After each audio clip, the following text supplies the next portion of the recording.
قرآن وہ کتاب ہے جو درس انقلاب ہے،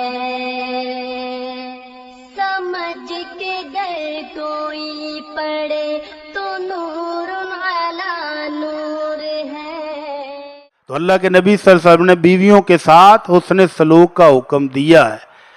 میرے پاس اس ہفتے میں طلاق کے کتنے کیس آئے ہیں، اللہ کی پناہ ہیں۔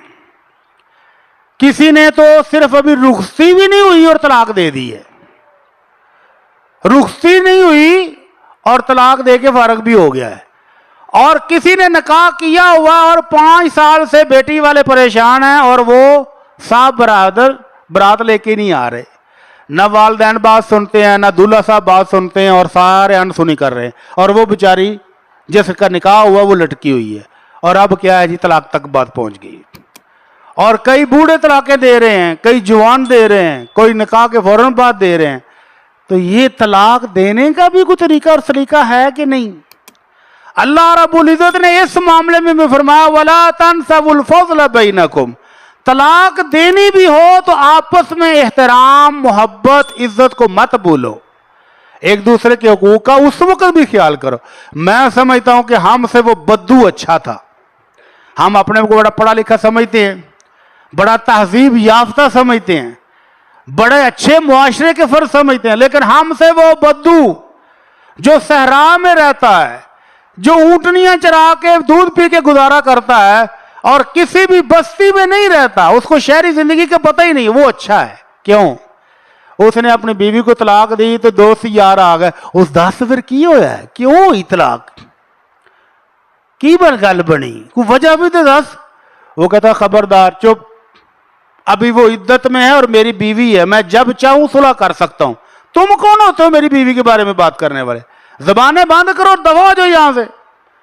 دوست اب آپ شرمندہ ہو کے اٹھ گئے کہ یار بڑا کوڑا ہے، میری بیوی ہے ابھی عدت میں ہے، میں جب چاہوں صلح کر کے لے آؤں، تم کون ہو، چلو نکلو، بھگا دیا۔ عدت ختم ہو گئی، رجوع نہیں کیا تو پھر آ گئے، ہون تے عدت بھی مک گئی ہے، ہون کیڑی تیری بیوی، ہون تے دس، آخر کچھ نہ کچھ تو ہوئے گے نا۔ جس طرح ہم کرتے ہیں شٹام پیپر کے اوپر دنیا جہان کے الزام لگا دیتے ہیں، وہ باتیں بھی لکھوا دیتے ہیں جو بیوی کے وہم و گمان میں بھی نہیں ہوتی۔ اللہ تعالی ہمیں ہدایت دے، اور ان اسٹام فروشوں کو جو 200-400 روپے کی خاطر لوگوں کے گھر برباد کرتے ہیں، اللہ ان کو بھی ہدایت دے۔ تو وہ پھر آ گئے، ہاں جی بتاؤ اب تو کچھ نہ کچھ ہوا ہوگا، بتاؤ تو صحیح۔ کہنے لگا یار کچھ شرم کر لو، مسلمان عورت ہے، کسی کی بہن ہے، کسی کی بیٹی ہے، کسی کی بانجی، کسی کی بھتیجی، ابھی لوگ اس کے گھر منگنی کے پیغام لے کے آ رہے ہوں گے، اس نے شادی کرنی ہے اور تم چسکے رہنے کے لیے اس کے ایپ ڈھونڈ رہے ہو۔ میں ایک بات بھی زبان سے کروں گا، تم 10 ساتھ مسالہ لگا کے لوگوں کو بتاؤ گے، اس شریف عورت کے ساتھ شادی کون کرے گا؟ چلو بھاگ جو، کوئی بات نہیں، میں نے بتانی، نکل جاؤ۔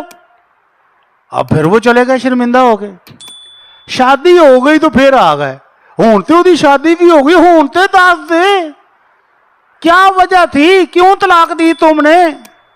وہ کہتا شرم کر لو، اب وہ کسی گھر کی عزت ہے، کسی کی بیوی ہے، کسی کی بہو ہے، کسی کی بھابی ہے، شرم کرو، اب بھی ایپ ڈھونڈ رہے ہو، میں تمہیں کچھ بتاؤں گا تو ان کے دل پر کیا گزرے گی، چلو بھاگ جو، میں پھر بھی تمہیں کچھ نہیں بتانے والا۔ تو میں سمجھتا ہوں کہ ہم سے وہ بدو کروڑ درجہ بہتر ہے جس نے اپنی عزت بھی سنبھالی، اپنی سابقہ بیوی کی عزت پر بھی حرف نہیں آنے دیا، اور آپس میں جو تعلقات زندگی گزری ہے اچھے دنوں کو یاد رکھا ہے۔ اور اللہ کے نبی صلی اللہ علیہ وسلم فرماتے ہیں حسن العہد من الایمان، اپنے پرانے تعلقات کا خیال رکھنا یہ بھی ایمان کا حصہ ہے۔ تو خدا را طلاق دینا کوئی اچھی بات نہیں ہے، لیکن بوقت ضرورت اللہ نے اجازت بھی دی ہے۔ ابغض الحلال الی اللہ الطلاق، ایک حدیث میں آتا ہے کہ اللہ نے طلاق کو حلال کیا ہے، اس کے باوجود اللہ کے ہاں سخت ناپسندیدہ ہے۔ طلاق دینی ہو دے دو، کوئی بات نہیں، کوئی ضرورت پڑ جاتی ہے، خلا لینا عورت لے لے، لیکن آپس میں اتنے الزام تراشیاں نہ کرو کہ ساری زندگی ایک دوسرے سے منہ چھپاتے رہو۔ طلاق دینی ہو تو بھی اچھے طریقے سے، عورت کی عزت، اس کا احترام، اس کے شرف کو ملحوظ رکھتے ہوئے اچھے طریقے سے اس کو فارغ کرو، تاکہ وہ بھی آپ کے لیے دعائیں کرے اور آپ بھی اس کے لیے دعائیں کرو۔ تو یہ سیرت ابراہیمی سے پتہ چلا کہ عورت معزز ہے۔